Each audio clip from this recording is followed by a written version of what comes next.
Welcome to Fatima, the Moment Has Come with Father Nicholas Gruner. A look at how the message of Fatima affects you today.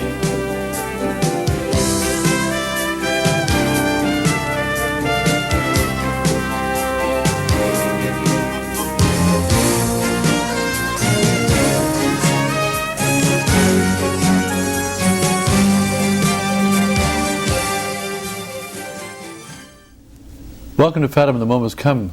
My special guest today is Michael Matt. Welcome to our program, Michael. Thank you, Father. It's good to have you here. I know that you've been writing in your newspaper, The Remnant, for... you're the editor now for a number of years. That's right, for 10 years. 10 years. And I know that it's a family paper. You write to interests of many things, but other things are family issues, especially about young parents. You being a young father yourself, you have 3 young children.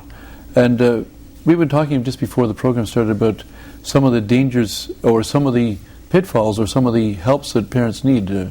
Perhaps you could tell us some of the things that you've experienced yourself or experienced others have written to you about and asked your advice. I think as just sort of a general comment to answer your question, it's really important, I think, for us now to consider the difficulties. This is kind of a word in defense of mothers out there today, to remember that the world has changed a great deal from one generation to the present generation, and where, say, 30, 40 years ago, a mother, say, even if she had a large family, 8, 9 children, she did have the support structure, the support system of even in the neighborhood oftentimes, where you had basically decent children, people that weren't exposed to rock music or television or some of the corrupting influences as much in those years. And so there was the daily grind, if you will, was much easier. There was much more sort of interaction with neighborhoods and with your neighbors and so forth. And that's gone for a lot of families now. You have a real isolation, especially for the mother, because often, most times, the father goes off to work, and you have the mother who's alone in the house, in the home, with many times with many children. And just for us to keep in mind that that's a different thing than it used to be. Having a large family is much more difficult now than it was, say, 30, 40 years ago. And so I think it's very important to consider, after all the work and sacrifice that a young couple, that a mother and father have to go through, to make the sacrifice to have a large family, to have many children, to be generous in accepting of God's will, to consider the cultural influences that may undermine all of those years and years of sacrifice that they make very, very quickly, to remind them that you're going to a lot of work for your children, not only to raise them, but to educate them and to give them the faith and to help them nurture and grow in the faith. And then inadvertently, you expose them to influences which, in a very short period of time, can undermine everything you've worked for with your children. And this is why so many parents, I run into it all the time, we did everything right. We went to Masses every Sunday, sometimes during the week. We prayed as much as we could as a family, and yet we've lost little Johnny, we've lost little Susie. She's gone. She won't go to Mass anymore. She's hardly talking to us, and so forth. In my opinion, this is because what was overlooked was the cultural threat that's out there. What are some of the cultural threats then? For example, you could start with television. If you have a television in your home, and it may sound extremist to suggest you get rid of the television in your home, but there's a place for it, certainly a program like this, for example, where it can be very beneficial to a family. If you have the television in your home, to closely guard it. Because I don't know if you want to go into that right now, but there are so many programs out there that are very much in opposition to what we as Christians, as Catholics, believe in. Years ago I watched some television, and I noticed that some of the stories, they're supposed to be either drama or comedy, they would make fun of, or the plot would revolve around something that was anti-Christ or anti-church or anti the Ten Commandments and so forth. Sure, and that goes on so much. It's to such a greater degree now. Well, certainly the overemphasis on premarital sex, for example, in a heterosexual sense, it's just common fare. Having men and women living together on a regular sitcom, once a week, you tap into the lives of these people who are living, objectively speaking, an immoral lifestyle, and seeing absolutely nothing wrong with it. But you find this even in, say, the movies. You find that the hero, the guy that's going to save the heroine or save the world from being blown up or whatever, this person is living in sin, and he's considered, he's a good guy. He's portrayed as a good guy. Absolutely. But he lives in sin. He's living with somebody or carrying on with somebody who's not his wife. For even some good movies, such as a Braveheart, which many people supported a lot, Mel Gibson's film from several years back, where the same kind of thing happens. Here's the hero of the story, played by Mel Gibson, who, by William Wallace is his name, his historical name, but by the end of the film has had an illicit, an immoral affair with a woman. And in a sense, we're supposed to celebrate this because they're in love. It doesn't matter that they're not married. It doesn't matter, in fact, that she's married to someone else. We're still supposed to support this and celebrate this thing. And they do it. Cinematography is beautiful. And we sort of get swept away by this kind of thing. So it happens even in those movies which are considered, by comparison, much better. So yes, it happens in television. It happens in movies. It happens with the Internet. The Internet is a tremendous, as far as I'm concerned, a tremendous threat, in a sense, to Catholic family lifestyle. And I always say to parents, if you're going to have the computer in the home, make sure it's not in some obscure room in a basement or upstairs where the child is not monitored constantly. Have it in a hallway. Have it somewhere where there's plenty of traffic. Because this is something that within a few seconds, a child is introduced to the most heinous things that were only conceived of, for example, maybe in Sodom and Gomorrah in previous times, or in corrupt Rome, ancient Rome. And now we have it at our fingertips in our Christian home. We have a statue of Our Lady in one corner, and then this Internet, this box in the other corner, that can totally destroy innocence as quickly as recourse to Our Lady can build innocence up. So it's important for families to realize that. But I must agree with you. I remember still meeting a man, mature, well over 40, 45, and he happened by accident to come across some site on the Internet, and he was shaken to his roots for days. I mean, just what he saw, he had never imagined such a thing. We'll be back in a moment with Michael to talk more about the things that parents should be looking out for to save their children from the influences of the world which would destroy and corrupt them. Friends, let me tell you something about Our Lady's Rosary. More than 3 centuries ago, when Europe stood trembling on the brink of being overrun by a godless barbarian invader, the Pope called out for a Rosary Crusade, knowing that Our Lady and her Blessed Rosary were the only way to save Christianity from being wiped out forever by the forces of Satan. October the 7th, 1571, the outnumbered Christian fleet went into battle like David against Goliath, rosaries in one hand and a sword in the other, against a terrible foe with vast powers, and won. Again we stand on the brink of apocalypse, facing a sly and dangerous enemy with great powers.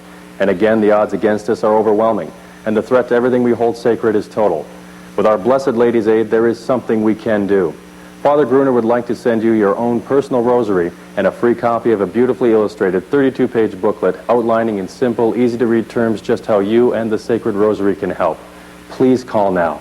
The number is on your screen, 1-800-263-8160. We're talking with Michael Matt about parents bringing up their children in today's changing world and how they must look out for some of the dangers that their children will encounter.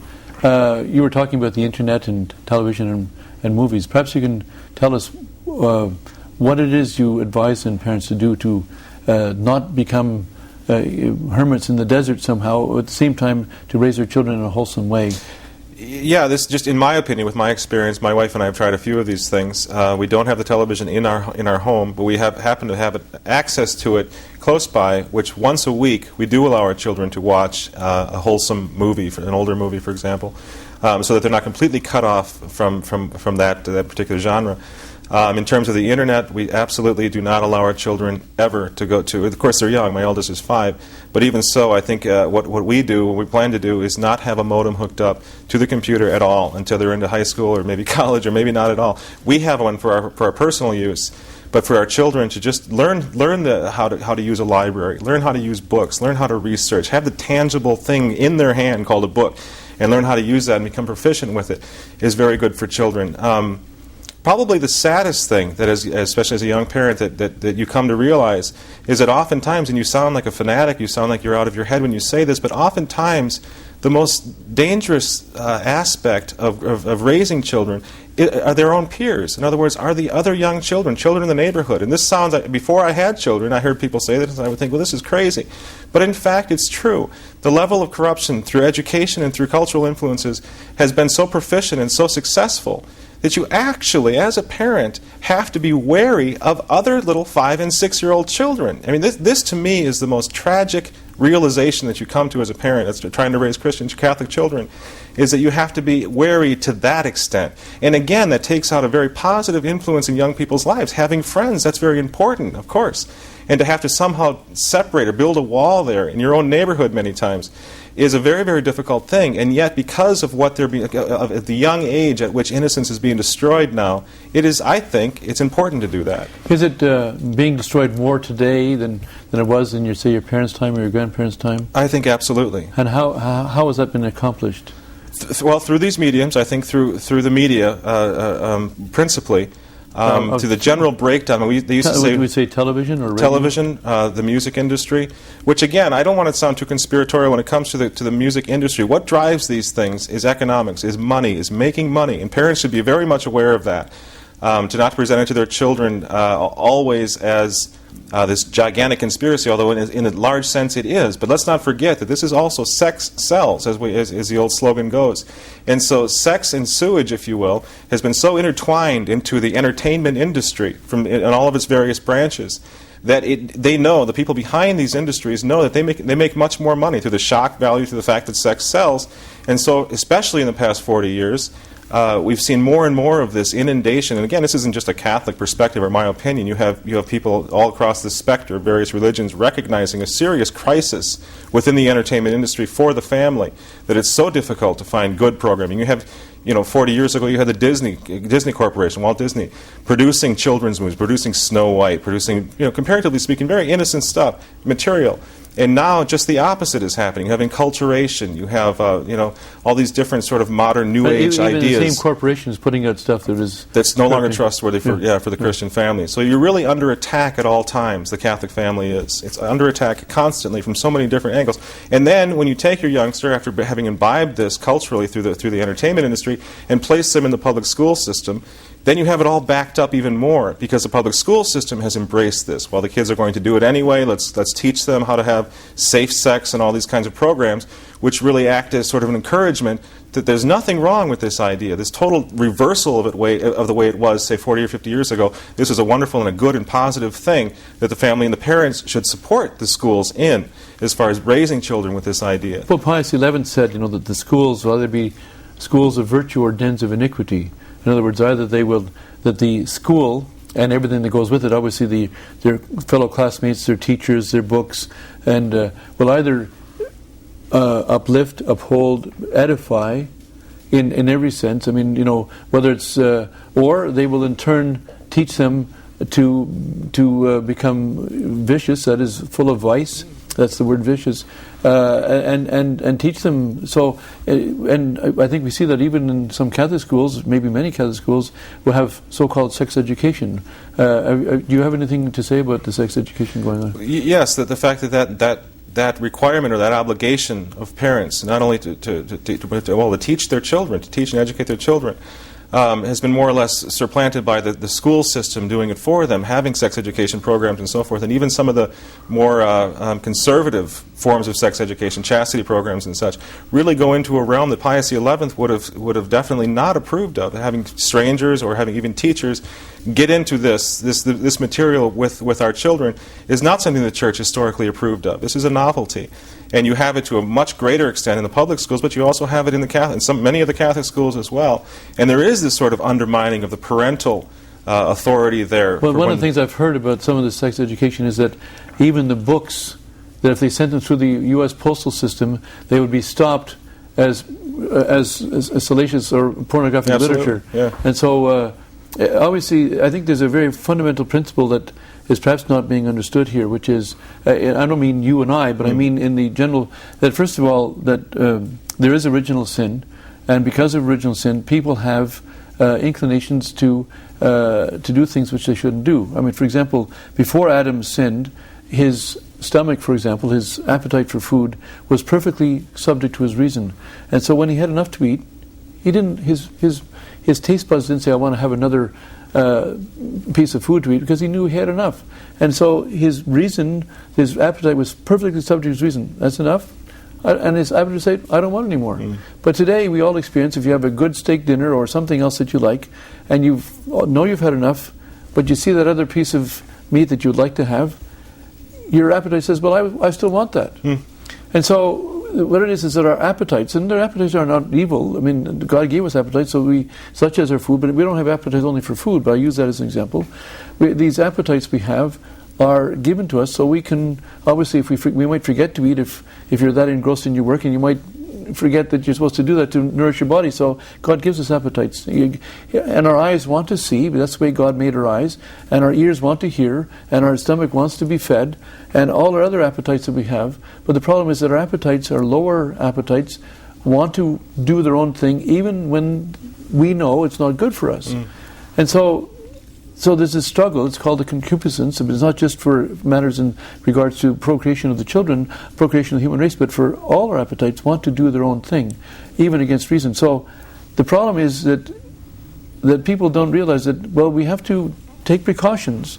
We have to take precautions to not let our appetites rule us, but we rule our appetites. Reason rules. And we do things. Ultimately, our reason is to lead us to go to God. What people are forgetting is that there is original sin, and with original sin, the appetites can be out of order. Now, with grace, with the intercession of Our Lady, with prayer, we can help rule them. But at the same time, we also have to avoid putting ourselves in danger. And just like, as it says we have the expression, if you play with fire, you'll get burnt. And so, it says in Scripture, if you love danger, you will perish in it. So we can take an example of somebody going to the Grand Canyon. If he looks over the Grand Canyon, puts his head over the edge and says, well, that's very beautiful. I wonder if I got a little closer, what would happen? I could see more. And if he keeps getting himself a little closer, he'll lose his center of balance and he will fall over and kill himself. And so, if we put ourselves in danger, if you love danger, says Scripture, you will perish in it. So, what does that have to do with these things? If we put ourselves in danger of seeing things we shouldn't see, of hearing things we shouldn't hear, of doing things we shouldn't do, but getting to the edge, not sort of going over the edge, but we keep putting ourselves closer and closer, we will perish in that. We will fall into that sin. And I think that's St. Alphonsus points out that if men and women avoided the occasions of sin, then almost all mortal sins now committed would not be committed. So it's important, I think, for parents to know that they have to help their children avoid the occasions of sin. As St. Thomas points out, that the youth misestimates what's going on because he doesn't have the experience to judge things by. And so it's important for parents to give guidance to their children so that they can know when they're getting too close or when they shouldn't, what they should be avoiding. And I think this is how the devil has been doing to corrupt our society today, by bringing the occasions of sin into the living room, on the internet, on the television screen, in the videos, in movies, and so forth, and in rock music. And so I think it's important for us then to point this out. This is the fundamental teaching of the Church, that we must avoid the occasions of sin, and our children have to learn what the occasions of sin, the things they must avoid. They don't have to experience them to know their occasions of sin. They just have to be taught their occasions of sin, and of course, and train them as part of their education. We'll be back in a moment with Michael talking about the problems parents today face in raising their children. Receive your free scapular and this lovely 47-page booklet called Garment of Grace. This beautifully inspiring booklet explains the miracles and uses of the brown scapular. And today it is yours absolutely free just by calling our toll-free number 1-800-263-8160. This television program and all of our great works are made possible only by the faithful offerings of our loving friends. It is only by your prayers and sacrifices that we are able to bring you Our Lady's blessed message of forewarning and salvation to a world more troubled every day. Your devoted offerings of $500, $100, $75 of all sizes are the means by which we meet our bills. We do not have stock portfolios, million-dollar endowments to aid us in these troubled times. We depend on you. Today we need your sacrifices more desperately than ever. Please call our toll-free line now. The number is 1-800-263-8160. We need your gifts of any size or a monthly pledge to help spread the blessed Fatima message. Please just call to ask how you can help, and we will send you a volunteer kit in the mail. That toll-free number, once again, is 1-800-263-8160. Operators are standing by to take your call. We're talking with Michael Matt about the problems that young couples face in raising their children today. And Michael, what are some of the things that people can do to help their children? For example, you yourself were raised in the rock generation. How is it that you were able to, your parents helped you avoid the rock? Well, there's a wise old sage that I happen to know. I won't name him, but he once said when a youngster says, a teenager says to his mother or father, "Mom, Dad, don't you trust me?" The answer is, "No, I don't trust you, and you shouldn't trust you either." So I think it's important for parents to realize, for example, in my own case, if I can touch on that, I was raised in a very devout Catholic family home. I was raised with nightly rosary and recitation of the rosary and so forth. And yet, through the school, I had to go through a regular diocesan school, I was exposed to some of these influences, and for a time was more or less the black sheep of the family, but was able to kind of keep this from my parents. They understood that I was going through a time, those rebellious years, but they didn't realize how imbibed I was or how into the rock scene I had become. Listening, for example, I would never buy a cassette tape, so I'd only listen to the radio. These little things that were the evidence being caught by mom and dad were shoved aside. So you get devious because the rock music, for example, teaches youngsters how to sort of circumvent authority, even parental authority. So always be aware that this thing is there, and be conscious of it, and try to help your children to overcome it. And it can't just be no. You can't listen to that. That's bad. That's bad. Here's some Beethoven. Here's some Mozart. This is the answer. You have to take your children by the hand. You have to lead them through one of the most decadent eras, I think, in the history of the world. Be very cautious, very loving with them. Show them the way. I'll never forget, for example, when I was maybe 16 or 17 years old, and I used to actually sneak out of my house at times to go with my friends and run through the cities and so forth. And I remember coming back one time at 2 or 3 in the morning, and placing the extension ladder up against my home, and happening to look through the basement windows of my home, and there we had an altar in our home, and seeing my mother kneeling there in front of a vigil light, on her knees, praying. And there was no question in my mind at that point what she was praying for. So you say, how did I come through the rock generation? It was prayer, to a large extent, seeing my mother. And they patiently, they realized I was going through a time, patiently tried to lead me through, tried to give me other things. All my brothers and sisters.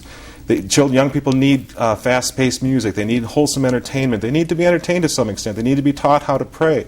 Not just assume that a young person knows how to pray. He needs to be shown to love God, to love Our Lady. And these things, as far as I'm concerned, were my salvation growing up, as I say, in a devout Catholic family. Those were the things that saved me. Not just the no, you can't, but lovingly leading me through it until eventually the grace of God was there, the help of Our Lady was there, and I was able to see on my own my parents were right. Of course they were right all along. This is anti-Catholic, this culture, this society which we find ourselves immersed in right now. And the music itself, you mentioned, because you haven't mentioned why, I know you've written on the subject, but why you discovered that rock music was bad for you. Yeah, there's a thing in the Republic, in Plato's Republic, in which he talks about, if I want to control a certain society, I don't need to be the one who legislates. I don't want to be the one who writes the laws. I want to be the one that controls the music to which the youth listen to, because then the future is mine. And so it's important to realize that rock music, the industry, is able to tap into rebelliousness or whatever is in vogue at the moment in the young generation, the people that have the expendable income, that have the money to buy the CDs and the tapes and so forth. They tap into that sexual rebellion, to the rebellion against parents and government and so forth. And in my case, listening to whatever the bands were at the time that were top 40 or more or less, it didn't take a rocket scientist to see that, lyrically speaking, leaving aside all the dance and the videos and so forth that go along with it, but just lyrically speaking, to see that these lyrics are in contrast to what I learned in the Catechism of St. Pius X or the Baltimore Catechism. All these ideas about how to safeguard your soul, how to carry your purity through a dark and terrible time. The music was just handing it all to me. All the lyrics were right there. And so when I came to be 17, 18, 19 years old and started waking up a little bit by the grace of God coming out of this period, it was so easy for me to see. That's absolutely right. This music was giving me the exact opposite of what the Church, Holy Mother Church, was giving to me from the time I was baptized onward. So it was an easy kind of step to make, with my parents constantly reminding me of the teaching of the Church and so forth on all these matters. And of course, looking back now, a number of years later, you don't regret having left it. I mean, you have a young family, a beautiful wife, and this may not have happened had you fallen into that trap. Oh, absolutely. You look at rock and roll music, the rock industry, and it's an industry of sadness. It's an industry of death. It's peddled spiritual death since the beginning. It's peddled physical death from the beginning, suicidal tendencies and so forth. Once you cross that bridge and you go away from the stairway to heaven called rock music, you do find an inner peace. You do find a happiness. You hear the voice of God. You hear the promptings of Our Lady to be a good Christian, to be a good. You can't hear those promptings if you're surrounded by loud, high decibel rock and roll music. You just simply can't. It doesn't work in the Christian home. And so I see we're almost out of time here. Is there anything then you would advise young families to do? Of course, the family rosary, I'm sure, but is there anything? Absolutely, to remember to rely on Our Lady, to rely on the Rosary, to always keep up the insistence that we have to go through these things. For example, the Rosary, and then on a practical basis as well, to teach people, teach youngsters at a very young age an instrument, teach them to play the piano, teach them to play the violin, even the guitar itself, which was sort of the trademark of the rock industry or the rock music scene. Even that can be played beautifully, classic guitar and so forth. To give something that will supplant what's going to happen, what's going to come. When they become 16, 15, 14, 16, those teen years, what they'll be handed by the rock industry, to prepare them for that from the earliest stages onward, to try to find good friends for them, try to find good instruments, good music that they can listen to and be enriched by and not distracted from the Word of God. We'll be back in a moment with my thoughts on today's program. And thank you for being with us, Michael. Thank you, Father. I'd like to ask you a question I'm sure you're asking yourself. In a world sinking into sin and enslavement, have I done everything that I can do to spread Our Lady's urgent message of peace and salvation?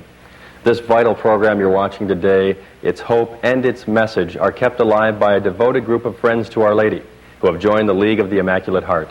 And with heartfelt prayers and a personal monthly pledge, enable Fatima, the moment has come, to go on spreading Our Lady's blessed appeal even against the forces determined to silence it. You too can be one of these loyal friends and take a stand against the tide of sin, hopelessness, and violence around us. Please call our toll-free number, 1-800-263-8160, and help spread the glorious Fatima message with your prayers and a monthly pledge. In commemoration of your pledges, Father Gruner would like to send you absolutely free an inspirational portrait of the Sacred Heart of Jesus and the Immaculate Heart of His Blessed Mother Mary. The number to call, 1-800-263-8160. Today we were talking with Michael about the dangers and the helps that young parents have in raising their children. There are dangers today. There always were dangers. However, today they're perhaps more intensified. Our Lady of Fatima spoke about the errors of Russia being spread throughout the world. She said, ultimately, if we did not listen to her message in time, that the whole world would be enslaved by godless men. And of course, the way to do this is to bring about the corruption of Christian hearts by spreading error both against the faith as well as errors against Catholic morals. It's important for us then to be on our guard against these dangers. The first defense, of course, is to pray the Rosary every day, and let us also remember to avoid the occasions of sin. It's very important, not only for ourselves, but to teach our children also the dangers that they'll find in videos, in movies, in TV, on the internet, as well as in rock music. There's a whole row of things that people have to be aware of, and I would urge you to phone us and ask us for more information on these dangers so that we can send you a free article on this subject. God bless you. Remember to pray the Rosary every day. Thank you for being with us. Our Lady of Fatima said, "If my requests are granted, Russia will be converted and there will be peace. If my requests are not granted, Russia will spread her errors throughout the world, raising up wars and persecutions against the Church. The good will be martyred. The Holy Father will have much to suffer. Various nations will be annihilated." For more information about Fatima, call us at 1-800-263-8160.